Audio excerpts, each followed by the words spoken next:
How is the technology, the plasma.tech, different from other biophysics equipment, photobiomodulation, PEMF, and scalar? This is worth answering really clearly because it is where this instrument is often most misunderstood. Let's take them one at a time. Photobiomodulation, or red light therapy, or near infrared therapy, works with light, visible and near infrared light, at frequencies around 100 trillion cycles per second. That is an enormous frequency, far above where this instrument works, the plasma.tech. And because it is light, it behaves like light. It's absorbed at the surface it lands on. It travels in a line, and it must be aimed at the area you want to reach. This is a photon delivered to a surface. This instrument, plasma.tech, sits many orders of magnitude lower in a completely different physical regime. It does not deliver light to a surface. It establishes a field that the body sits within.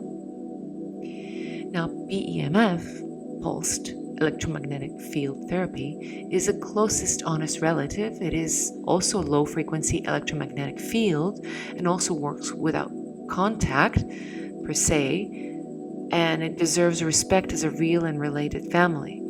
The difference is precision and structure and delivery. Conventional PEMF is usually produced by a coil in an analog way, and it tends to course and drift without exact repeatable control of the frequency. This instrument produces its signal by digital synthesis. We talked about that earlier. The crystal, the DDS. It's held to a stable crystal reference, delivered through a plasma antenna rather than a coil. It's structured to the microhertz, repeatable session to session, filling a whole room in the near field. PEMF is the right family. This is precise, research-grade, whole space member of that family. Now then, scalar, or scalar. Here I want to be very direct because this is where credibility is sometimes lost. Much of what is sold as scalar energy has no defined measurable field behind it at all. It is a word without a specification. This instrument is the exact opposite. Its field is specified and measurable and bounded. A defined range of real frequencies, a real emission within certified limits that you could put on an instrument and read. So rather than claiming it to be scalar, we distance ourselves a little bit from it plainly. Our field is not a mysterious, unmeasurable energy. It is a specified physical emission, and that is the whole of its integrity, unless we find out there is more. So, where does this sit in the spectrum of these technologies? The clean way to see it is by what each one delivers and where. Photobiomodulation delivers photons to a surface. PEMF delivers a pulse field to a local region.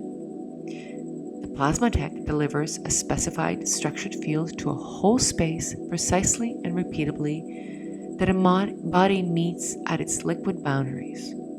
Its claim is not a new effect. Its claim is a new degree of control. Precision and structure brought to a regime that has existed for over a century, but stayed marginal because its signal drifted. So now the art of noticing. The next time you meet any technology described only in words that sound impressive but mean nothing you could measure, ask one simple question. Could you put it on an instrument and read it? A real field has a number. It is a frequency, a strength, a limit. The discipline of this work is that everything it does could be measured and read and checked. And that is the line between a science and a story.